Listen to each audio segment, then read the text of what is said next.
A paz do Senhor a você e família, outra vez. Vamos estar juntos meditando na palavra de Deus. Para tanto, convido você a ler conosco um texto bíblico em Atos 11, capítulo 11, versículos 19 a 26. E os que foram dispersos pela perseguição que sucedeu por causa de Estevão, caminharam até a Fenícia, Chipre e Antioquia, não anunciando a ninguém a palavra, senão somente aos judeus.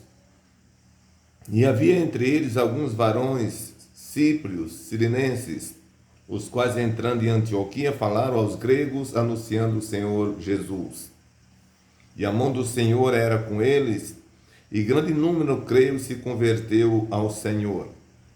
E chegou a fama destas coisas aos ouvidos da igreja que estava em Jerusalém, e enviara Barnabé até Antioquia, o qual, quando chegou e viu a graça de Deus, se alegrou e exortou a todos a que permanecesse no Senhor com propósito do coração, porque era homem de bem, cheio do Espírito Santo e de fé, e muita gente se uniu ao Senhor. E partiu Barnabé para Tarso a buscar Saulo, e achando-o conduziu para Antioquia. E sucedeu que todo ano se uniram àquela igreja e ensinaram muita gente. E em Antioquia foram os discípulos pela primeira vez chamados cristãos. Queridos, minha sincera gratidão a todos os inscritos deste canal, todos que têm assistido nossos vídeos, têm deixado comentário, têm deixado seu like. Eu sou agradecido por tudo isso que vocês têm feito.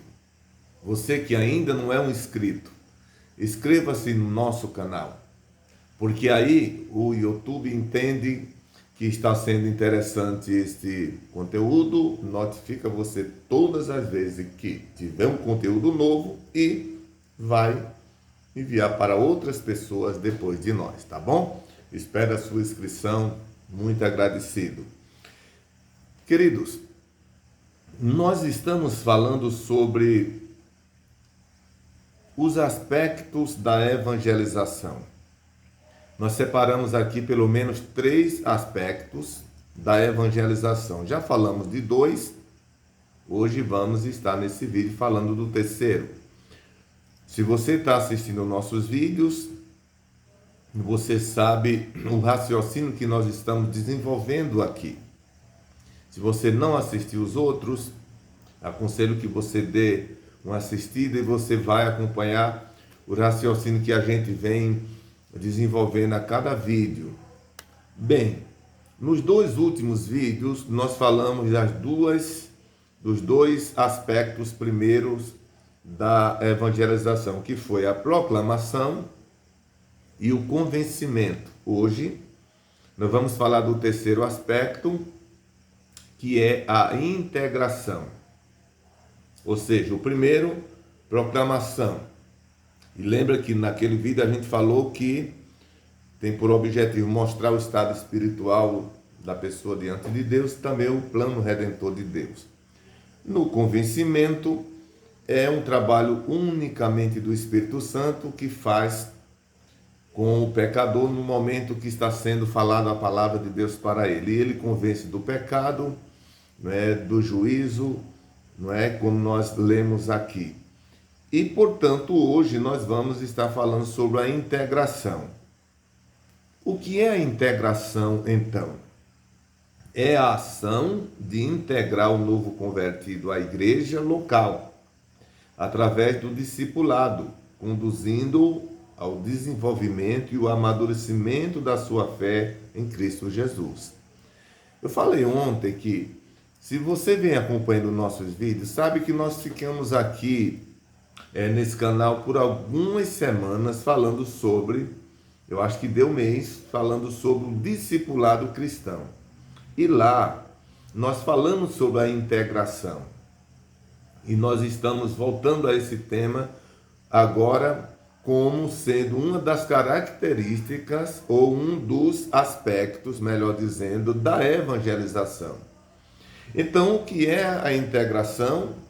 É fazer com que essa pessoa seja integrada na igreja local. Por que na igreja local? Porque é ali onde ele está vivendo, é ali aonde ele mora. Então, ele precisa ser integrado àquela igreja através do discipulado cristão, como falamos em vídeos passados. E o que é o discipulado cristão? É exatamente um espaço ou ensino que ensina, tem por objetivo fortalecer a fé e conscientizar mais e mais a decisão daquele crente que ele tomou em aceitar a Jesus como Salvador. No texto que nós acabamos de ler, Atos dos Apóstolos, capítulo de número 11, versículos 19 ao 26, nós vemos isso aqui na íntegra. Lendo os versículos 19 até o versículo de número 21, nós vamos perceber que houve nesse texto uma conversão em número. E isso se deu porque no início da igreja houve muitas perseguições e naquela perseguição matou um dos líderes, um dos diáconos da igreja por nome Estevão. Saulo participou, acompanhou esse assassinato. E a perseguição foi muito grande e os crentes se espalharam. Mas por onde eles passavam, eles iam falando de Jesus. Nesse texto diz que eles não falavam a ninguém mais senão aos judeus. Assim mesmo, muitos se converteram. Aceitaram a salvação. Quando isso começou a acontecer, diz que no versículo 22, essa informação, esta notícia, maravilhosa notícia, chegou em Jerusalém. E o que significa Jerusalém? Significa que Jerusalém era o centro do trabalho.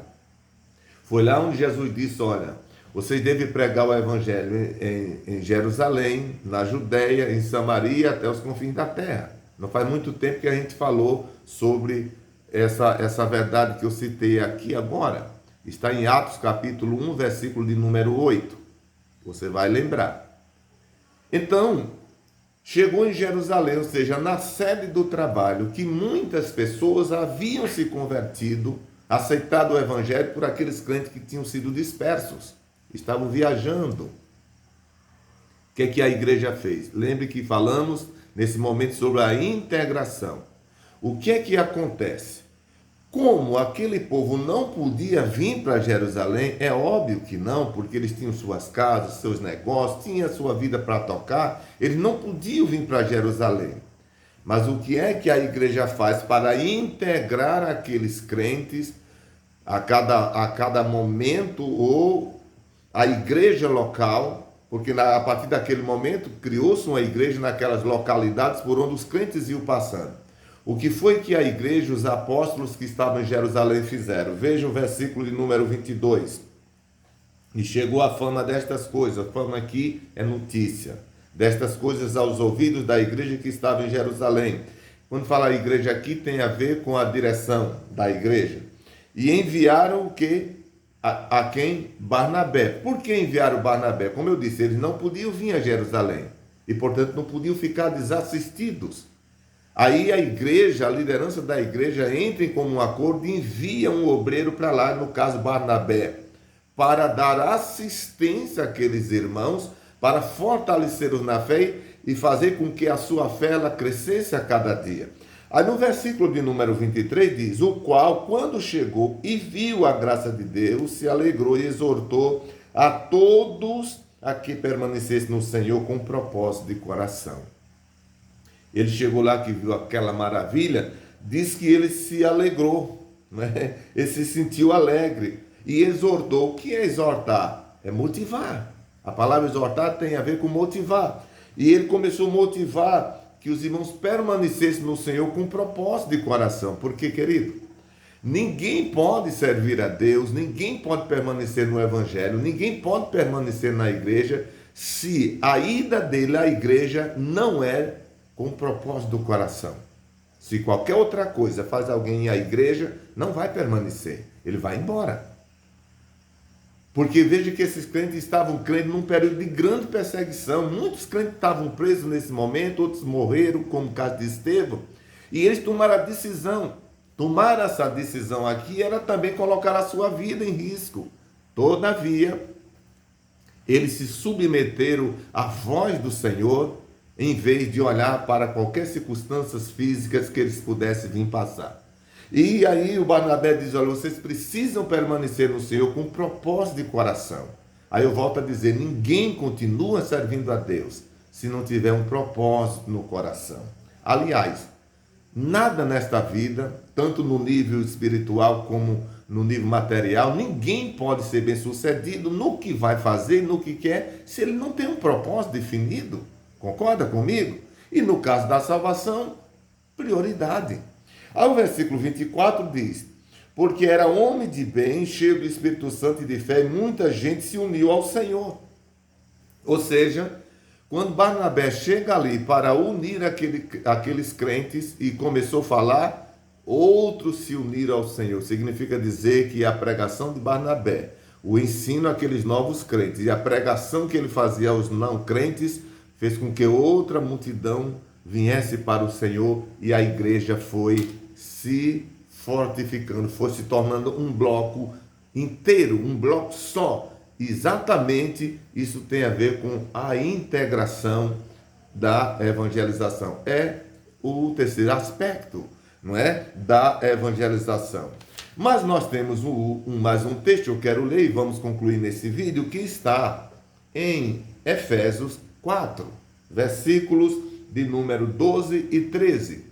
Observe o que diz esse texto.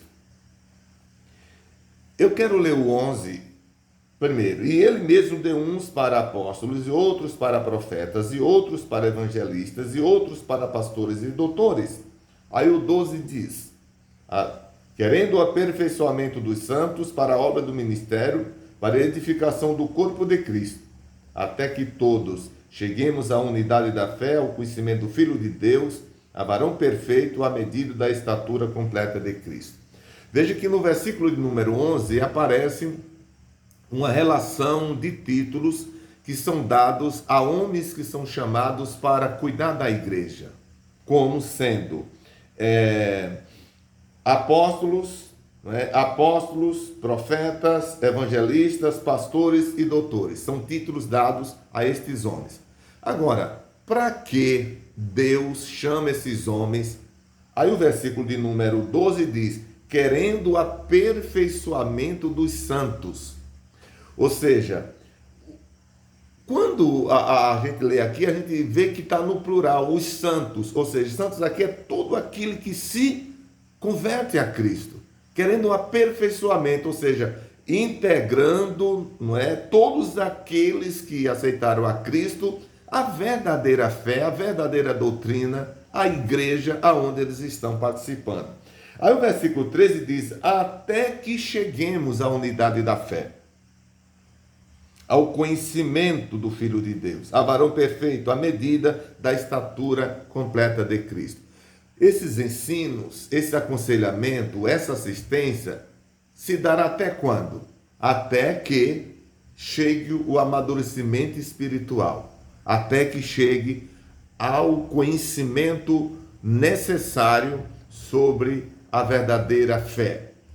Então aqui, nesses dois textos que nós acabamos de ler, queridos, a gente vê que, nesse terceiro aspecto, os textos mostram para nós que houve uma integração, e isso continua nos dias atuais.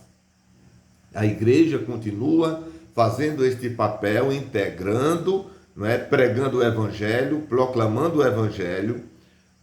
O Espírito Santo continua convencendo as pessoas, e a igreja, por sua parte final, faz a integração desses crentes através do discipulado cristão. E assim a igreja vai crescendo e se fortalecendo na presença de Deus. Aqui terminamos esse vídeo e concluímos aqui sobre os três aspectos da evangelização. Os três aspectos da evangelização: proclamação, convencimento e integração. Amanhã nós vamos seguir falando sobre Por que devemos evangelizar?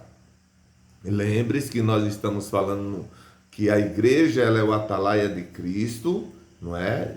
E ela tem o papel de evangelizar. E aí falamos dos aspectos da evangelização. Amanhã nós vamos iniciar falando por que a igreja deve evangelizar. Você quer acompanhar? Espero você amanhã, tá bom? Eu vou estar orando agora por você, por toda a sua família, e Deus vai abençoar você aonde estiver. Ore comigo. Querido Deus, Pai que estais nos céus, em cuja presença nós estamos.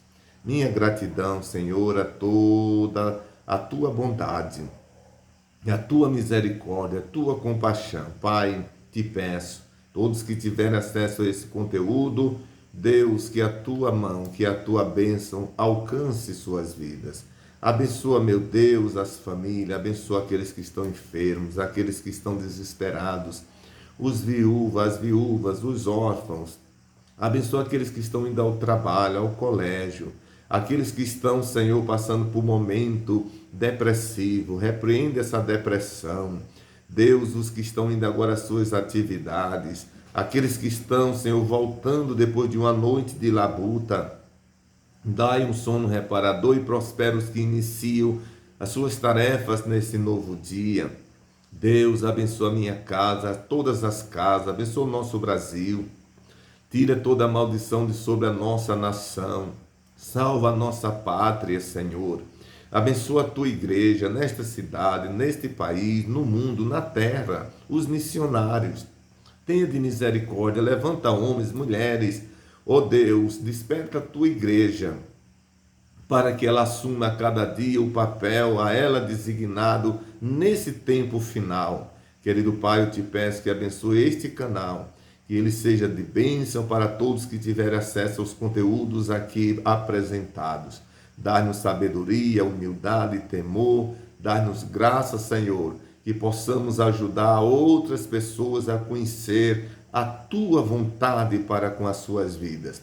Te peço por aquelas famílias que estão em destroço, em desarmonia, aqueles casais que estão em briga, em contenda, entra com calmaria e repreende toda a fúria de Satanás.